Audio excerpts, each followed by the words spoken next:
Iran imesema bado haijafikia uamuzi wa mwisho kuhusu makubaliano ya amani ya kusitisha vita na Marekani. Kituo cha kudhibiti na kuzuia magonjwa Afrika CDC chaonya kuwa ukosefu wa usalama unavuruga juhudi za kupambana na mlipuko wa virusi vya Ebola mashariki mwa Jamhuri ya Kidemokrasia ya Kongo. Na tunaangazia mechi ya ufunguzi ya Kombe la Dunia na pia nafasi ya timu kutoka bara Afrika ikoje katika michuano hii na ni taifa gani lina nafasi kubwa kutoa ubingwa mwaka huu. Ipo timu ya Afrika ambayo inaweza ikaja katushangaza, lakini ni lazima waongeze jitihada za kutosha, kwa sababu wanapambana na mataifa ambayo yamekuwa na ubora katika maeneo yote.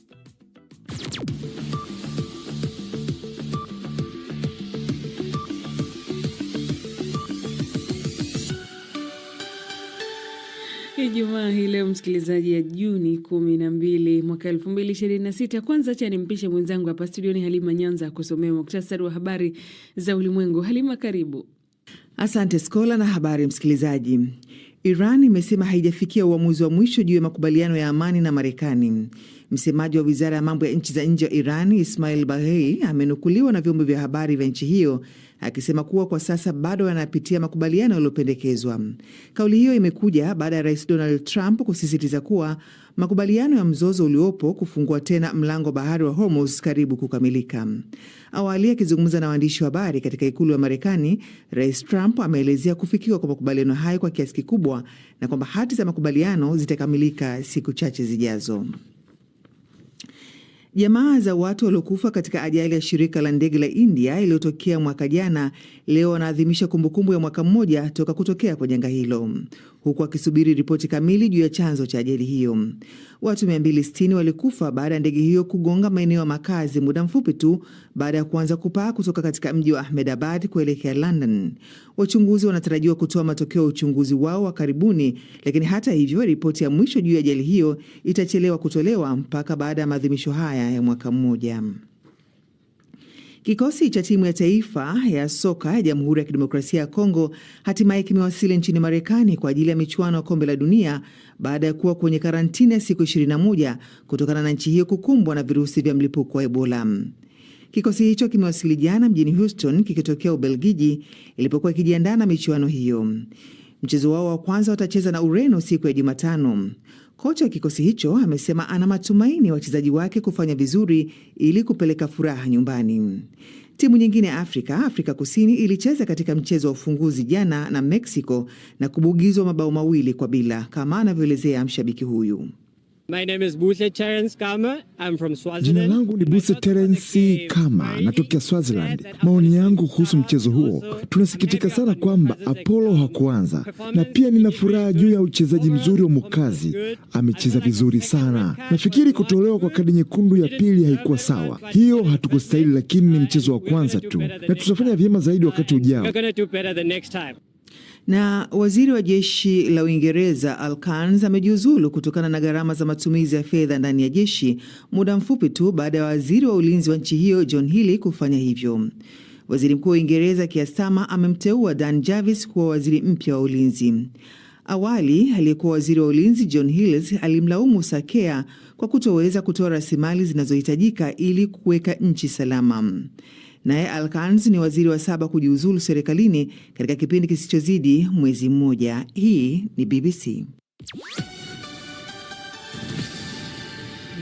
Shukran mwenzangu Halima Nyanza kwa kutusomea muktasari huo wa habari za ulimwengu. Msikilizaji, unasikiliza Amka na BBC na hapa ni idhaa ya Kiswahili ya BBC na tunakuletea matangazo haya pia kupitia redio wa shirika mbalimbali. Kama uko nchini Tanzania unaweza kutusikiliza kupitia redio Kwizera kule Ngara, redio Free Africa inapatikana Mwanza na redio 1 ya Dar es Salaam. Kule Jamhuri ya Kidemokrasia ya Kongo ni Lizadel Radio na redio Muungano Beni. Kenya County FM, Nyota FM pamoja FM. Uganda Radio Kitara, Radio Lira na Radio Paidha. Internet katika bbcswahili.com. Matangazo haya yanakujia moja kwa moja kupitia ukurasa wetu wa Facebook pamoja na YouTube. Rambaza tu andika BBC Swahili. Mimi ni Skola Kisanga. Irani imesema bado haijafikia uamuzi wa mwisho kuhusu makubaliano ya amani na Marekani. Msemaji wa Wizara ya Mambo ya Nje mjini Tehran, Ismail Baghei, amenukuliwa na vyombo vya habari vya Iran akisema kuwa makubaliano yaliyopendekezwa kwa sasa yanapitiwa, lakini Iran haitafanya maafikiano kuhusu misimamo yake mikuu. Kauli zake zinakuja saa chache baada ya Rais Donald Trump kudai kuwa mara nyingine tena kwamba makubaliano ya kumaliza mzozo wa sasa na kufungua tena mlango bahari wa Hormuz yalikuwa karibu. Zaidi na Victor Kenani. Rais wa Marekani Donald Trump amedai kwamba makubaliano ya awali yenye lengo la kumaliza vita na Iran yako karibu baada ya kuchapisha ujumbe akisema alikuwa amefuta mashambulizi dhidi ya nchi hiyo. Aliwaambia waandishi wa habari katika ofisi ya Oval kwamba makubaliano na Iran yalikuwa yamefikiwa. Tumefikia makubaliano mazuri sana ya kumaliza vita na Iran, na sasa tunasubiri kukamilishwa kwa nyaraka. Tunapaswa kukamilisha hilo katika siku chache zijazo. Huenda tukawa na hafla ya kutia saini, labda Ulaya, na hili ni jambo kubwa sana. Msemaji wa wizara ya mambo ya nje ya Iran, Esmail Bagei, aliambia televisheni ya taifa kwamba taarifa za kuwepo kwa makubaliano ilikuwa ya kubahatisha na kwamba hakuna jambo lililokamilishwa. Bila kujali matamshi, vitisho na madai ya upande mwingine, sisi tunazingatia masilahi ya taifa la Iran. Kuhusu maelewano ya jumla, wakati wowote tunaporidhia kwamba yanahifadhi masilahi ya taifa la Iran, bila shaka tutatangaza hilo kwa uwazi. Kufikia wakati huu ninapozungumza nanyi, bado hatujafikia hitimisho la mwisho kuhusu suala hili. Trump amewahi kutoa madai kama hayo hapo awali kwamba nchi hizo mbili ziko karibu kufikia makubaliano ya kumaliza mzozo huo. Saa chache kabla ya tangazo hilo, Trump alikuwa ametangaza kwamba angeiandama Iran kwa nguvu kubwa sana. Baada ya kauli zake za hivi karibuni, bei ya mafuta ghafi ya Brent ilishuka hadi takriban $89 kwa pipa, ikiwa ni punguzo la 4.4% katika siku hiyo. Trump pia alisema kwamba mlango wa bahari wa Hormuz utafunguliwa mara tu makubaliano yatakapotiwa saini. Kiongozi huyo wa Marekani alisema amezungumza na viongozi wa eneo hilo, wakiwemo washirika wa Ghuba pamoja na waziri mkuu wa Israel Benjamin Netanyahu, akiongeza, Mashariki ya Kati yote ina furaha sana. Ofisi ya waziri mkuu wa Israel ilithibitisha kuwa mazungumzo yalifanyika na kusema kwamba Israel ni sehemu ya hati ya maelewano. Msemaji wa wizara ya mambo ya nje ya Iran, Bagei, alisema sehemu kubwa ya maandishi ya hati ya maelewano tayari ilikuwa imekamilishwa, lakini Marekani ilikuwa imetoa madai ya kupita kiasi na kuongeza matakwa mapya. Licha ya kukubaliana kusitisha mapigano mwezi Aprili, Marekani na Iran zimeendelea kushambuliana mara kwa mara, ikiwemo duru mbili za mashambulizi ya kulipizana kisasi wiki hii. Wakati huo huo, Trump ameendelea mara kwa mara kueleza matumaini ya kufikiwa kwa makubaliano na Iran. Ni taarifa yake Victor Kenani.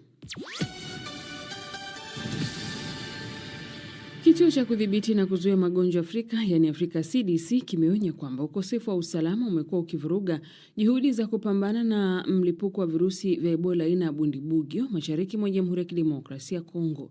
Akitoa taarifa ya wiki, mkurugenzi mkuu wa kituo hicho Daktari Jean Kasea amesema timu za afya katika eneo la Beni, jimbo la Kivu Kaskazini, zilishambuliwa siku ya Jumatano ambao waasi waliwaua raia, hali ambayo pia imesababisha safari za ndege za Umoja wa Mataifa zilizopangwa kwenda Butembo kufutwa. Taarifa zaidi na Halima Nyanza. Mkurugenzi mkuu wa kituo cha kudhibiti na kuzuia magonjwa Afrika CDC, Dr. Jean Kasea amesema itakuwa ngumu kukabiliana na ugonjwa huo wakati wanakabiliwa na ukosefu wa usalama. Ametoa wito kwa mamlaka nchini humo kuhakikisha usalama unakuwepo kwa wafanyakazi wa afya na kutaka usitishaji wa mapigano. BBC imezungumza na Julius Kasongo, mwandishi wa habari na mkazi wa Beni, ambaye amesema wapiganaji wa ADF wameshambulia eneo la Boikene kusini mashariki mwa mji wa Beni na kuua raia 3. Aidha amesema kulikuwa na maandamano katika eneo la Ruwenzori kuelekea katika eneo la kibiashara wilayani, lakini hata hivyo hali ilitulia baadaye. Mlipuko wa virusi vya Ebola uliotangazwa Mei 15 kwa sasa umesambaa, ambapo maafisa wanasema watu 635 wamethibitishwa kuambukizwa na 127 kufariki dunia. Wagonjwa 260 wametengwa na wengine 30 kuruhusiwa baada ya kupona. Aidha, kituo cha Africa CDC kimesema kwamba takwimu zinaonyesha kuwa virusi vya ugonjwa huo vina inaathiri zaidi vijana kuanzia umri wa miaka 15 hadi 44, ambapo wengi ni wale ambao shughuli zao zinawafanya kwenda maeneo tofauti na pia kufanya kazi katika maeneo yenye madini. Waathiriwa wengine wakubwa ni watoto chini ya miaka 4. Katika hatua nyingine, Africa CDC imesema hatari ya ugonjwa huo bado sio kubwa sana kiasi cha kupendekeza kusitishwa kwa mikusanyiko ya umma kwenye maeneo yenye maambukizi. Hata hivyo, kimeonya kuwa bila ufuatiliaji mzuri, uwezo wa maabara na ushiriki wa jamii, ugonjwa huo unaweza kuendelea kusambaa. Taarifa yake Halima Nyanza.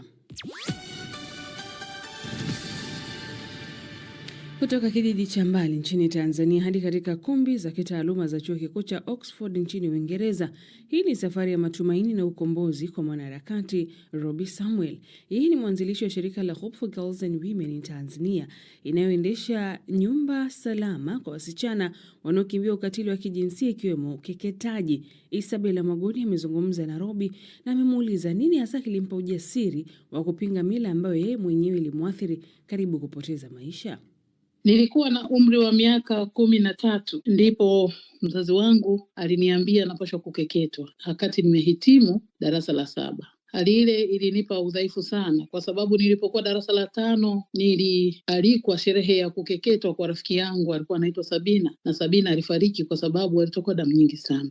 Nami nilishangaa, nilimuuliza mama yangu, unataka nife kama Sabina? Akasema hapana, hutokufa. Sabina walimchagulia ngariba mbaya, ndio maana yeye alikufa. Sisi tutakuchagulia ngariba mzuri. Hali ile ilinipa mashaka sana kwa sababu nilijifunza madhara ya ukeketaji kupitia Sabina. Hali iliyonipelekea nipate wazo la kukimbilia mjini. Nikiwa njiani naelekea mjini nilipata wazo ambalo lilinikumbusha wakati nikiwa darasa la 5 tulifundishwa madhara ya kukimbilia mjini pasipo kumfahamu mtu yeyote. Nilijiuliza maswali mengi, kisha baadaye nilirejea nyumbani, lakini huku nikiwa nalia nikiomba msaada, sikupata msaada. Hivyo nilikeketwa.